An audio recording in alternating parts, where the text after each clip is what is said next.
E aí, gurizada, eu tô aqui com a Natalie, que é Head de Marketing da Yellow Brick Games, pra gente falar sobre o jogo Eternal Strands, que tá previsto para chegar no começo de 2025 para PC, PlayStation 5 e Xbox Series XS. So, Natalie, thank you so much for your time. Thank you. What can you tell us about this game and how long is in development? Absolutely. So, Eternal Strands has been in development for almost 5 years right now by a team of very passionate and amazing individuals from Yellow Brick Games. They come from a lot of different backgrounds, games such as Assassin's Creed, Warhammer as well, Mass Effect, things like that. But the cool thing about Eternal Strands that I really enjoy personally is the idea of magic really feeling like magic. So, when you use ice, it's actually creating ice in the world that you can then throw and pick up, and it's making things cold. You can combine your powers in really interesting ways. And personally, as someone who really loves Zelda and Shadow of the Colossus, I really love the inspirations that the team had made in that. So you can climb the epics and do some really incredible things in the combat, seriously. In my first impressions here, I can first saw it firsthand that there is a real element like Tears of the Kingdom with the magic to pick some items, some enemies, and throw it away. I thought it was really enjoyable. We can see that is a real range of reference in the game. So, what more can you tell us about this research and the background of all your team to create this unique experience? Absolutely. I would say the three main inspirations for Eternal Strands really were Dragon's Dogma, the original, before the sequel happened and it became this giant thing that everyone knows about now. Of course, the beautiful art style and world of The Legend of Zelda Breath of the Wild, as you can tell with the kind of cartoony art style, and the even just the control scheme is very action adventure like. And finally, Shadow of the Colossus in terms of the big giant creatures, the idea of taking down these monstrous 25-meter tall constructs. So those are really like the three main games that we would kind of consider the big inspirations. Of course, there's other inspirations, as you've noticed, probably similar to kind of Monster Hunter, where you're taking down a big creature like that too.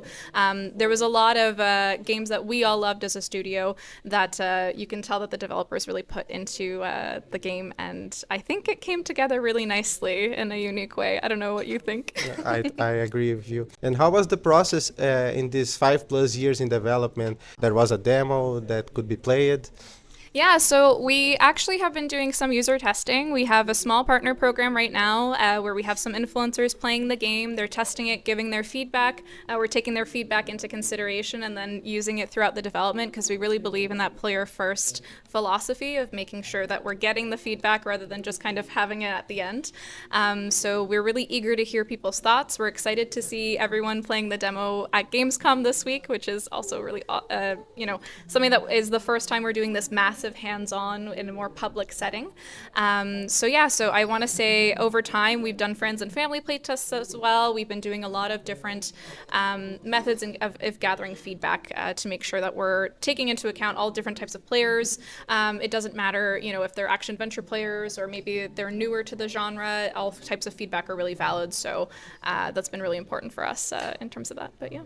In this experience that we had here today, we can see that the game is really beautiful and really polished in terms of its visuals, its art style, but the performance as well. What do you think of this approach that your team has to make the game very beautiful in this alpha stage, in this early build that people will see very soon in Gamescom, and how can this turn easy for the future launch in early 2025? Yeah, I can definitely speak to that a little bit more. I remember especially some of the directors and our creative director and game director, so Mike Laidlaw and Fred St-Laurent, they both were very adamant to make sure that the alpha build that we had was a true alpha. So the game was playable from start to finish. So we could really feel the flow of how the game worked as a whole, not just a section of it, but really from start to finish, you can play it and see, oh, okay, this isn't really working, or hey, this actually is really working, so we should lean into it more.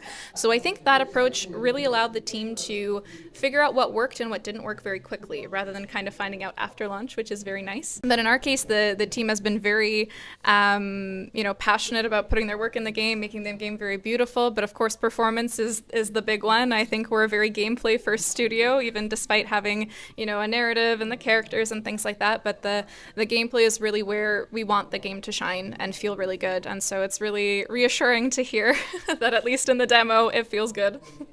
And what can you say about the narrative itself? Yeah, so I'll tell you a little bit about Bryn and what's going on. So you play the protagonist Bryn. So there's no character creator. There's a full story with Bryn, who's a young magic weaver. She's kind of the scout or the point of this weaver band of companions that can all use magic.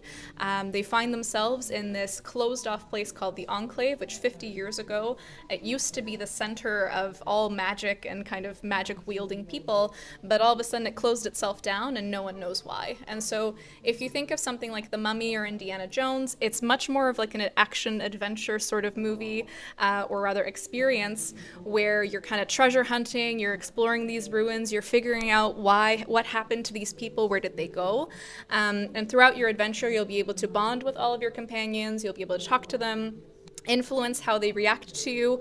It's definitely not a morality-based choice where there's different endings, but in terms of influencing Bryn's personality and how the characters respond to her, that's something you can absolutely do. So there's some customization there in a way for those that are looking for that, but otherwise it's a very fully enveloped story with a lot of love, and the way that our lead writer Kate has always described it is it's bright colors and dark spaces. So we hope you enjoy. Nice, it's really nice. So it's a really a big mix of genres and a lot of inspirations, as you said before. So what can you tell to people that maybe when heard, oh, Shadow of Colossus, maybe too hard for me, but as well heard other reference, oh, this kind of relationship building. So what can they expect in early 2025?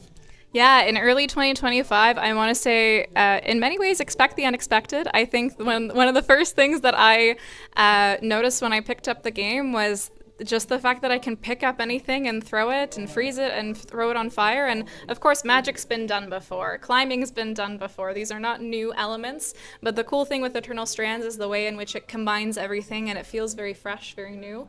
I think that's what people can really come to expect. I will say there's a little something for anyone that's kind of into that action genre. For Dark Souls players, you can make the game very hard if you want in terms of giving yourself a challenge of, okay, maybe I won't use magic, or I'm only going to use a specific weapon, or try to do a no-hit run. That's fine. If you want a speed run, there's some really fun powers for that, where you can just launch yourself across the map and, see how you do it.